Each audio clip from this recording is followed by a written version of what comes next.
Go lay down.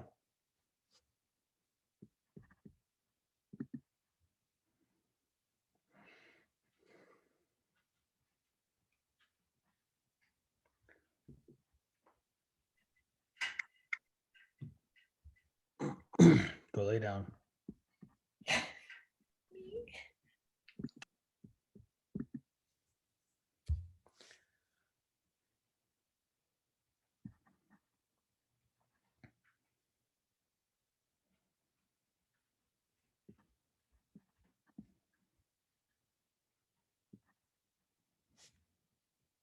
Hello.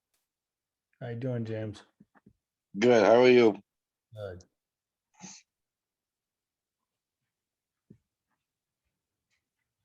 Let's see.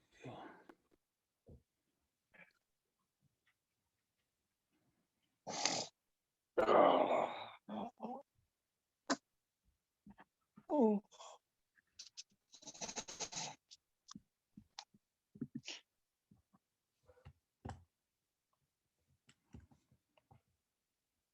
So what did you have to eat today? Meatball Parmesan sub. Just had some more of the salad. Nice. I'm gonna put you guys on mute for 1 second here. Just gotta get this in here.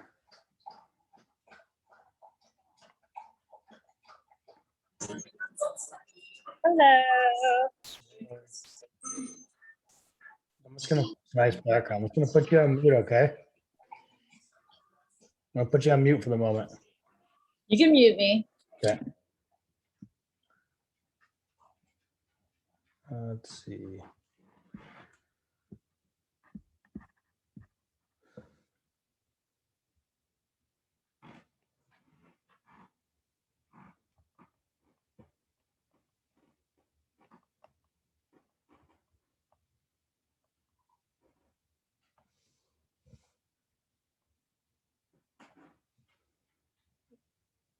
Okay.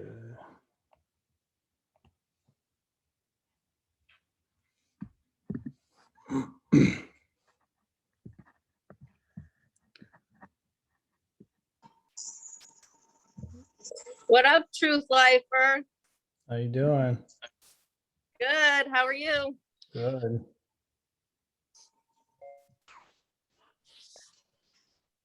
Hello. Hello. Peace. Oh, Harold, be careful. Be mute. Hi, Portia. Hi, Marina. Hi, James. All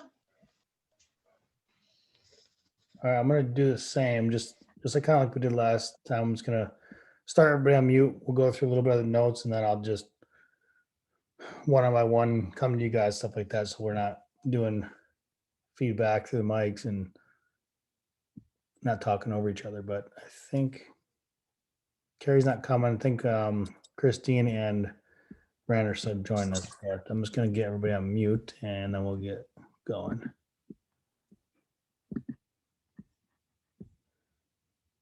Okay.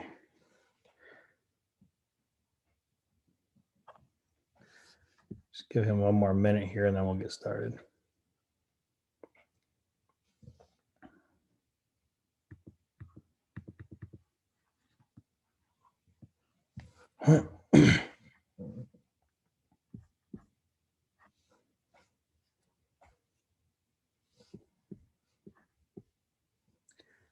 He might be at work. So anyway, we're going to get started with just some of the notes. We're going to, let me just pull this up fast. Let's see.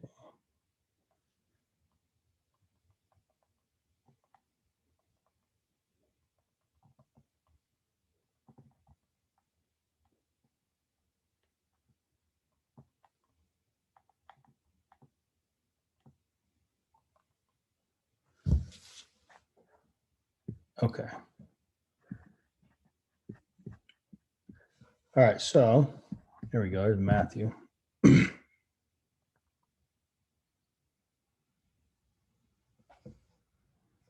Matt, Uh, how you doing, bud? Pretty good, man. Thank you. Awesome. Hey, we're just getting started right now, and like I said, I'm muting everybody to start. Your phone's already muted, but mute everybody to start, and then we'll go through and 3 minutes talk, stuff like that. Brandon and Christine might join us here during, but like always, we'll just keep rocking through. But yeah, today we got all the messages super late from ZOE, obviously because they're on the East Coast.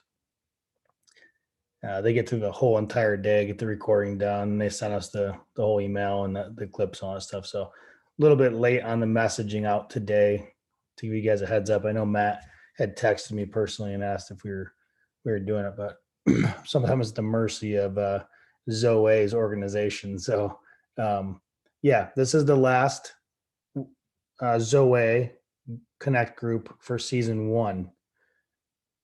We'll continue to do Real Raw and Flawed like we do every Monday. I'm just going to continue to do them. So you're more welcome to join. But the ones where we discuss the message from ZOE on the weekend, this is the last one for season 1. Season 2 starts May 2nd. Again, from May 2nd, we'll go every other weekend or every other week with ZOE, and then the other ones with just us. So we're never going to miss a Monday.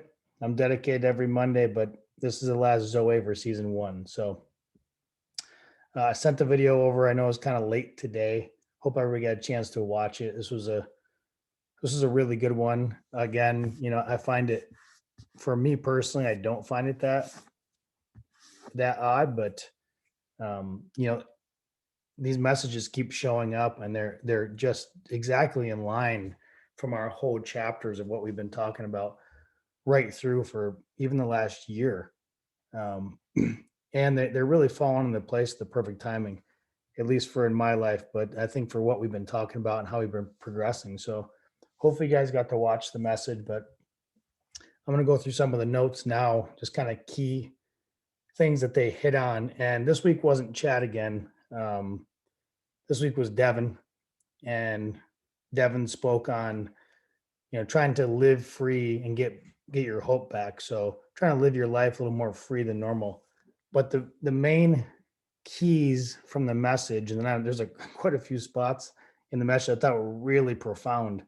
And I like when he has guests on, especially Devon is not a pastor, right? In that regards, he's in the film industry, but he's come to church in the way that he is God speaking through him. And Chad saw something in him that he needs to be on the stage, and people need to hear what he has to say because it's coming from kind of our perspective almost, and God speaking through him. So he had a really lot of great stuff to put out there. So I really enjoyed his message. So the first one was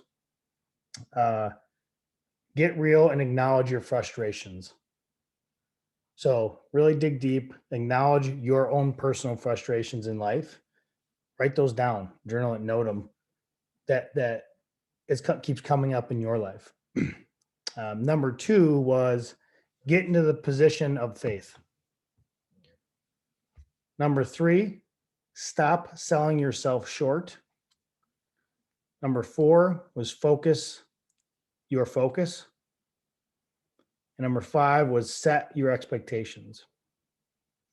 So I wanted to start out by a pretty profound part of it. I thought there was a little section there when he was talking about, why don't we ever go after what we need in life? Why don't we ever go after the things we really need or want? And most of it comes down to fear and being afraid to go after what is already meant for you, afraid to go after what's already there for you. That's put right there for you to grab. The fear of failing to do so, it stops us sometimes from even starting to go after something we love or want or need. And that's common amongst all of us. So I thought that was a great little start there. And it reminds me back, this was probably last year, but this is one of my favorite segments from Denzel Washington. Did a commencement speech like 6 years ago or something. Some of you might have crossed it, but I brought this up before in one of our messages, but I want to read it to you because it really was in line with what Devon was saying in this Sunday. So in part of his speech, he said, he hopes and prays that every night before each of you go to bed, that you put your slippers way far under your bed. So you have to get on your knees in the morning to reach them. And while you're down there, you pray and say thank you in advance for what is already yours. He says the true desire in the heart for anything good is God's proof sent to you beforehand to indicate that is already yours. Right. So that last part is big for me. Like, I'm just going to read that last part again. So true desire in the heart for anything good, anything you want, anything that's you desire, you need, you feel like it's in your life, is God's proof sent to you beforehand to indicate that it's yours already. It's pretty powerful. And it's exactly what Devon was talking about on Sunday. Look, if you feel it in your heart, if you feel that you want to do something, or you've always thought about your whole life and maybe you're not doing it, maybe you're doing some other career or job we've talked about, that you're paying the bills, you're doing what you have to do to get by, you're doing what's in front of you at the moment, but you've always had this thing in your heart, this true passion, the thing that always speaks to you, but you don't know if you should grab onto it. That's what he's talking about. That feeling that you have, some people call it the gut feeling, or in your heart, or in your spirit, or something you've always dreamt about doing. That's what he's speaking about. It's God's proof to you that it's already yours. He gave that to you personally on purpose to let you know that you already have it. You just have to reach out and grab it. You have to go for it. You have to get it. And that's where Devon was talking about that fear. He spoke in the message about it took him 14 years to start his idea. Like, he already wrote it, but nobody would pick it up. Nobody would pick it up. Nobody would pick it up. Nobody would pick it up. Working for another person, working for another person, working for another. 10 years have gone by, and he's talking about, where's God?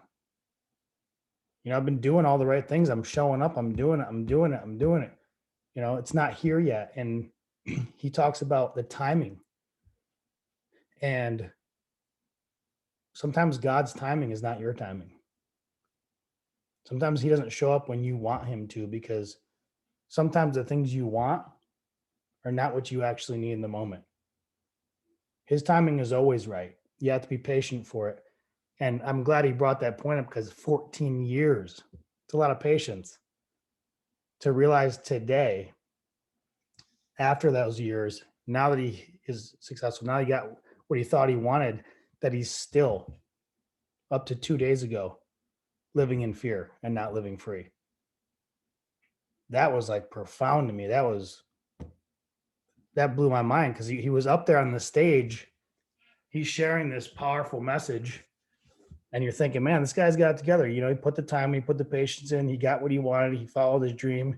He's up here speaking, sharing with other people, helping us, have the faith to be able to do the same.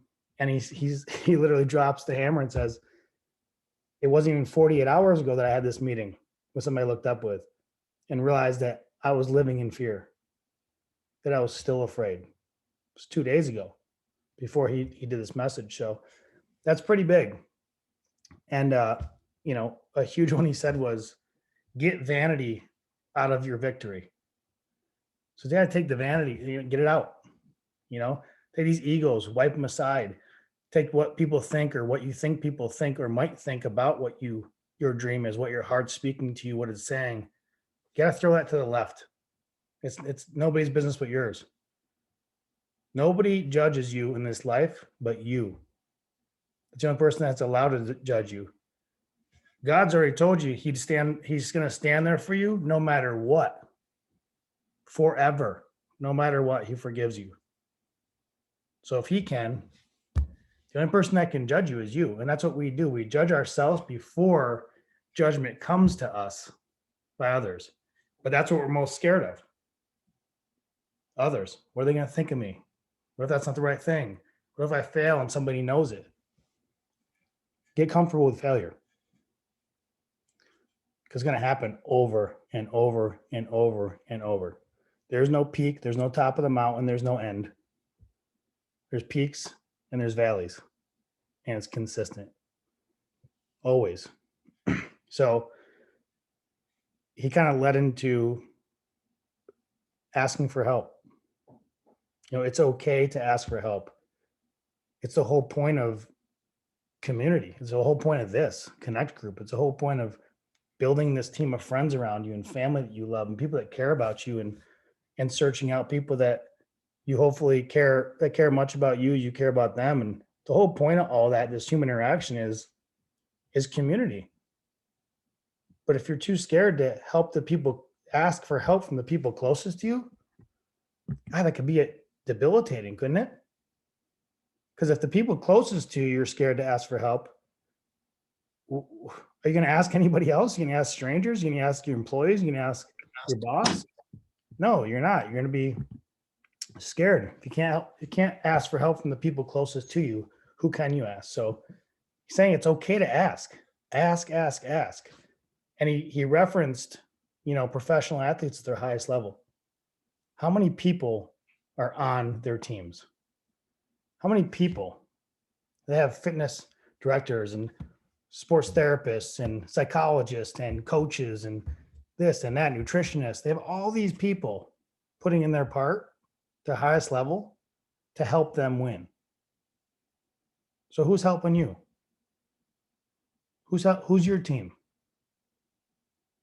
Right? That's what you need to start doing. It's us. Like, this is what we do. This is community. This is culture. This is our family. It's okay to ask, right? If I'm the athlete, one of the athlete that I'm looking around, this is my nutritionist, my physical therapist, my coach, and my life partner. Like you have to have a team of people that are always directing you in the path of success and victory, so that you're not scared, you're not walking alone, and you're not walking in fear. So he talked about positive mindset being a faith mindset. Every day we all live with this fear. Everybody does. It's impossible to get around. Fear is inevitable, comes in our minds, it happens.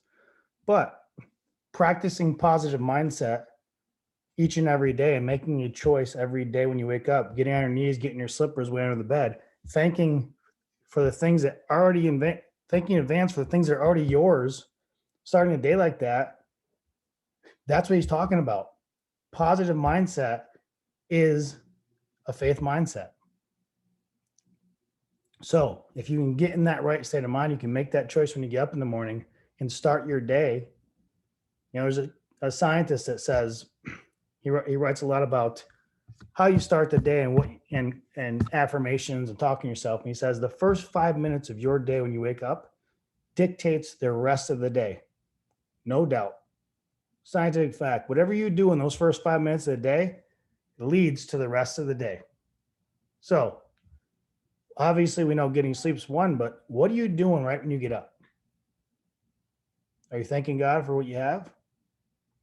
Are you setting your goals? Are you seeing if you checked off your goals? Are you making a list for the day, even if it's a couple little things you want to do? What are you doing the first 5 minutes to put you in the mindset to win? So that's your choice. That's all of our choices. And we all know the days. I'll tell you, I know when I wake up grumpy, I skip something, or I skip breakfast, I skip doing, or I run out of the house and I know those days. They're long, they're dragged out, they're foggy. Get to the point where things that bother me that shouldn't. You ever been in traffic and like, why does anybody bother you when they are doing something they're doing something reckless? Why is that bothering you? If you're not doing anything, I don't understand. It's because we've already in the mindset to be bothered. We're ready to be bothered. Like, bring it to me. Come on. Somebody come near me.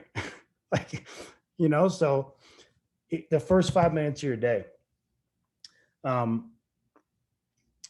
I want to ask, as we open it up a little bit, I want to ask you guys, because some of these points here I thought were huge. And I think the message was so on point. he did such a great job delivering it. But to referencing the third point I brought up, stop selling yourself short. I want you to start thinking about some things. What are some of the ways you think God sees you? Now, how you see yourself, which is also a very hard question. Ask a friend sometimes. Tell them to name you 5 great things about themselves and watch them get real quiet. It's a really hard thing for most people to do, to rattle off amazing things about themselves. But I want you to go one step further. Think of some ways you think that God sees you. Write down 5 ways you think that he sees you. See if they match even close to how you see yourself. It's going to be powerful. And then the timing. I touched on that quickly, but God's timing is often different than what we have intended. And that's okay. You have to set expectations on God showing up. And we talked about this. I know Amber was there and Christine. Like, we talked about this in long past episodes. We talk about expectations and properly setting them. But for yourself, we talk about setting expectations on God's showing up. Because if you have a false expectation about what he should do for you, when he should do it, you're gonna be disappointed a lot. Because only he knows what's right for you, when it's right for you, not you. You don't get to pick. And if you set it too high, you'll be disappointed a lot. It's going to set up for false expectations, both on yourself and on him. And it's going to start slowing your faith. So the timing of what he does for you. So I want you to think about if you experienced God showing up late or at a different time than expected. Think on your life. You ever thought about that time where you've asked him and you bed and he wasn't there, and maybe it was 5 years. I mean, Devon talked about 14 years. Can you imagine holding on to that for 14 years and just trusting? Every day goes by, years go by, and it's like, I'm going to stay on my path. I trust it. I trust him. I trust that he has a plan. I trust that he's going to show up when it's his timing, not mine. And I will get what I need and want. And it sets us up for success. He talks about how if you can set those proper expectations of God in his timing for you, that is success. So the message for me this week was pretty huge. I mean, what a great finale message, by the way. I think it didn't wrap up just this season, but it's really touched on a lot of things we've been talking about for a long time, this past year plus. And he delivered it good. I thought Devon was such a good speaker. I felt a lot of it coming right from his soul, and it was very human because I said, again, he's somebody that was in the ZOE family that got asked to say the message, right?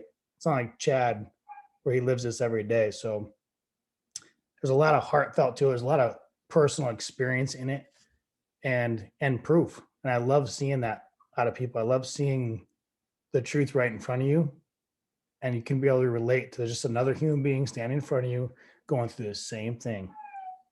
We always talk about we're always going through the same thing, right? So anybody have a favorite moment or something that Devon said or in that really stuck out to you?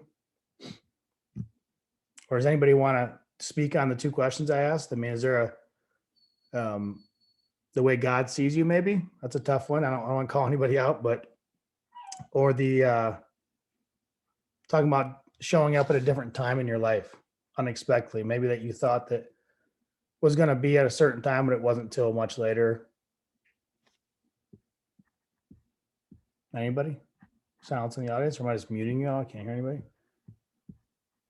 Quiet today. Here we go. If no one else is going to go, I'll go. All right, go ahead. I just wanted to give people a chance to talk. Okay, so there are 2 different things. So the first thing I want to touch on is the way that God sees us. And this is actually something that I don't know if you guys know who Priscilla Shire is, but she has a great list of affirmations of who we are in God's eyes. And it is incredibly beautiful. And I'll drop it in our group text message later to share with you all. But it breaks us down as, we are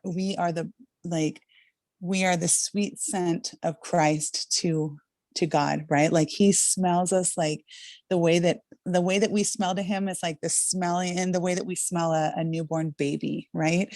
Like the depth of God's love for us and the way that God sees us is so incredibly beautiful and so incredibly like just deep, right? That if we stop to think about it, like when I stop to think about how much God loves me and the way that God sees me, it brings me to tears. And it makes me question why I talk to myself so nasty in the mirror some days, right?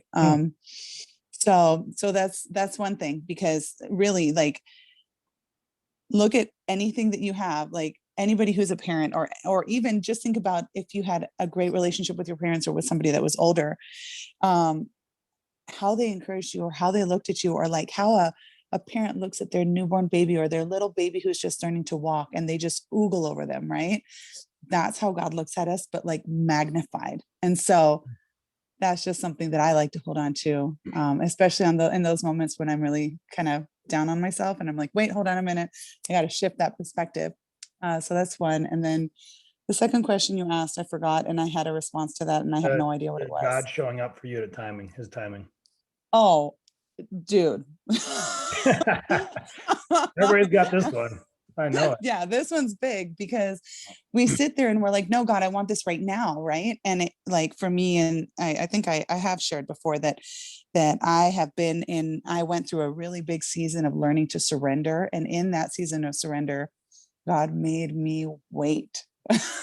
And then when I was fully surrendered, he still made me wait for a little while. And then all of a sudden he started just showing me blessing upon blessing upon blessing. And I'm like, okay, Lord, like, I get it. You want me to wait. You need me to learn what you need me to learn so that I can handle what you're about to hand me. Right. So, that's a good perspective to think about, is that the timing is his, but the timing isn't necessarily because he's angry at us. It's because he's preparing us. He's refining us for what's to come. I love that. So yeah, like a diamond, right? So Yeah. anyway, yeah, I'm going to shut up so someone else can talk. No, but thank hi you. guys. Matt, Yeah. did you want to, I was just going to tell you before you jump on here, I'm going to tell you to unmute here. It's like the movie Bruce Almighty, right? Remember when he gets all the emails and he started writing, he's like, oh, this is pretty easy. And then all of a sudden 4 billion come in. He's like, oh my God. He starts writing and then he can't keep up. And he just says yes and enter to everybody. That's not the point, right? It's a funny movie, but timing. Matthew, you got the floor, bud. Cool. Hey, everybody. One of the things I wrote down that I liked was when he said, if you don't act like who you believe you are now, then you will never be that person when you get there then, type thing. So I thought that was pretty powerful. Kind of like with the second one, I feel like I never really got a fair shot out of pursuing my like photographic career and stuff. It's always kind of been on hold and been looking after my family and stuff. But I reconnected with a friend and he was like, yeah, you should, talking about school and maybe like me going back to school. And he's like, yeah, you could get into nursing and have this long career and stuff. But then like in the back of my head, I'm like, yeah, it's great, but I feel like I can still do this and it wouldn't be true to myself. I just gave it up, So I've always thought that I was gifted and talented enough to do it, but I just needed a fair chance. You are, dude. Lean into it, man. Lean into it, dude. There's nothing you can't do. School's not the answer always. The way other people tell you the way is not the answer always. Even the people around you sometimes the people around you are the ones giving you the solid advice that they have, but only from their perspective, dude. Mm. They don't know your heart. If your heart's photography, take pictures, bro. You'll be amazing at it. Yeah. You'll be amazing at anything you do. Yeah, like Word. lean in for real, like what Pinky just said. And I mean, no one else, I just want to mirror what you just said, Pinky, but like elaborate a little bit. No one else has walked in your shoes to bring you to where you are right now.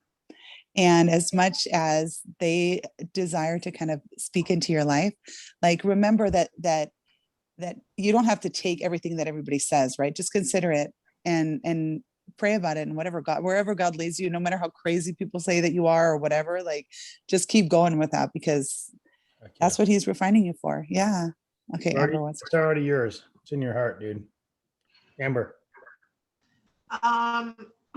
Couple of things. One, I want to say, Christine, that was awesome with the baby thing. Like that's cool, because the only reason I probably have any faith at all or have any like heart connection with God or our maker or the universe is because fortunately, as rough as we thought we had it growing up, Michael and I had a mom that loved us like we were a toddler our entire life in that really, really, really like coochie coo way or whatever. And I was always like, ooh, like, too much. Like, I don't want a hug, but like now I want like 1,000 hugs, and I really love that, because I do believe that's exactly how he would look at us. Why wouldn't he? He created us. Like, we're his creation. How amazing.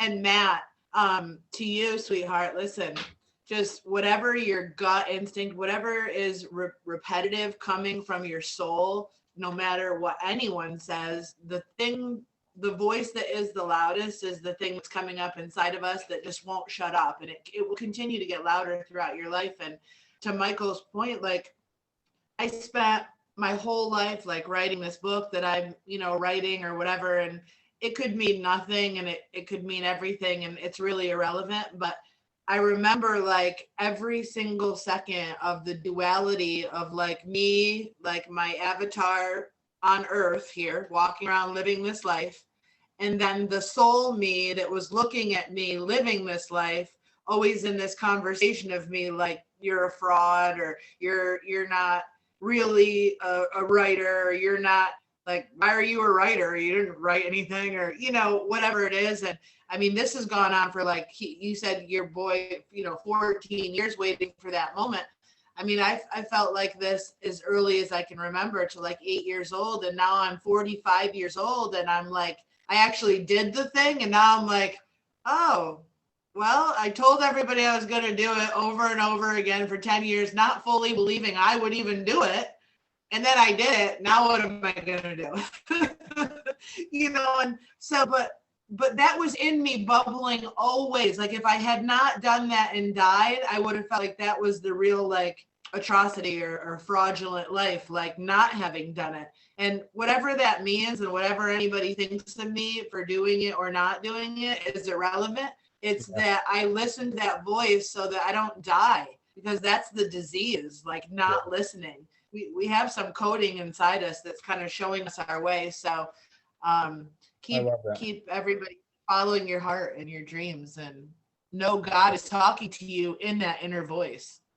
I love that. Portia, I'm going to unmute you here in a second. Amber just reminded me of just a phenomenal motivational speaker, probably one of the best of his time, in my opinion, Les Brown. He's way older now, but he speaks on, don't let the souls of your regrets and your lost opportunities be the ones around your deathbed when you're dying.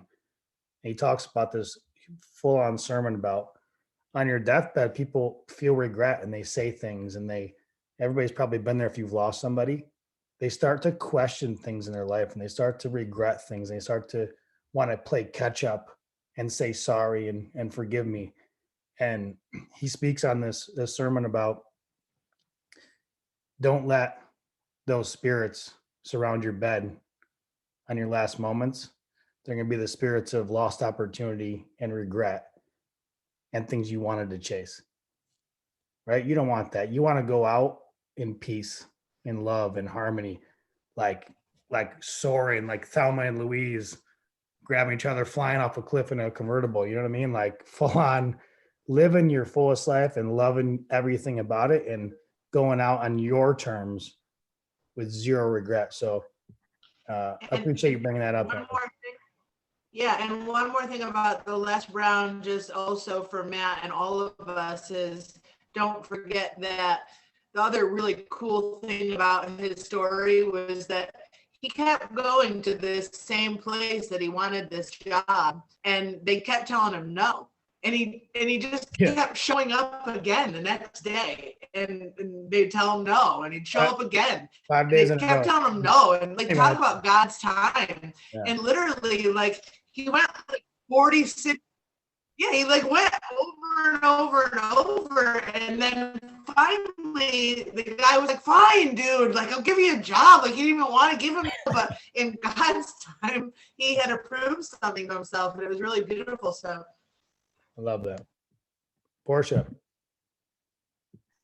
Okay, so mine was more like on fear and selling yourself short. I was thinking something that came to mind for me. So okay, so only you can give your personal power away, right? So most people, like you talked about, they live chained to the mundane world where they let society take the upper hand and have the authority of who they are. So they convince themselves that life is really about them, when asking themselves those questions about, are they enough? Are they good enough? Are what they have, their possessions, good enough? And thinking that that's what makes up who they are. So you limit yourself to just the five senses. And so that's really what you are, is you're just living in the fear world, and you have to get out of your head thinking, well, that's not who you really are. So because living in that, you're seeking the validation from the 3D, and so much, you have to know that you're so much more than that. God made you to be a multi-dimensional being, you know what I mean? And so it's your choice. So whatever you need to do is what you want to go and validate the inner you, the bigger you, the divine child within you. And when you hold the hand of that wounded child that's living from this three-dimensional fear world, and that's when the magic happens, that's when the universe starts to work with you. And you have to think judgment is the imposter's best friend. So like Amber was talking about, like she thought that she's not a writer, but really that's what keeps you bound to the lesser you. When you think that and you start to judge yourself, you get caught up in the monkey mind, right? So I always like to say, when in doubt, focus out. So if you make it about someone or something else and not about you, and you get out of your own head, if you think about it, it never gets old impacting someone else's life, right? That never gets old. But this three-dimensional world, like you can buy everything you want, but that's a black hole, and it just gets old after a while. It doesn't fulfill you anymore. Like how many cars can you buy? How much clothes? How much this? How much that? Right? And like I said, it all goes back to you remembering that you are so much more than that. You are that multi-dimensional being. So like we talked about last week, right? If you are really living your life like into a movie, and you're the director of it, living in your truth, then to live free really is to grant yourself permission. You write your own permission slips in this life. You show up. I want everybody to take a sticky note and write on there what you give yourself permission to do, and just do it.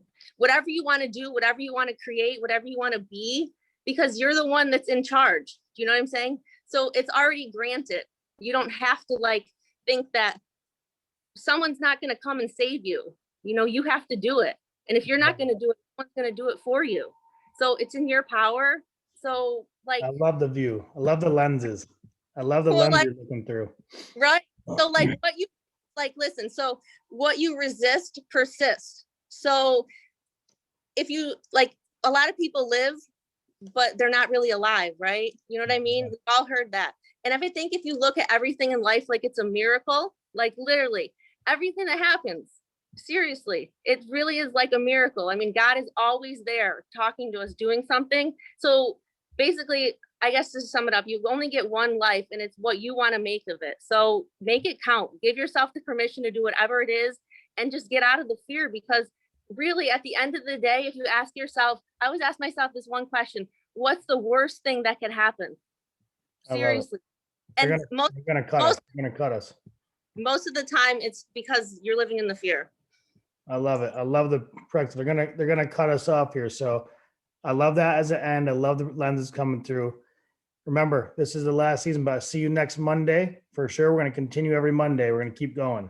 So season, Zoe, will start again May 2nd, but we're going to be every Monday. We're not going to miss a day. I love all you guys. I appreciate you so much. Kill this week and talk soon. Love you all. Happy good evening. Love you guys. Thank you. Portia, that was fire, girl. Oh my goodness. Thank you. Yeah, Yeah. I need a photographer. Yes, she's a queen. Bye, Jane. Bye, guys.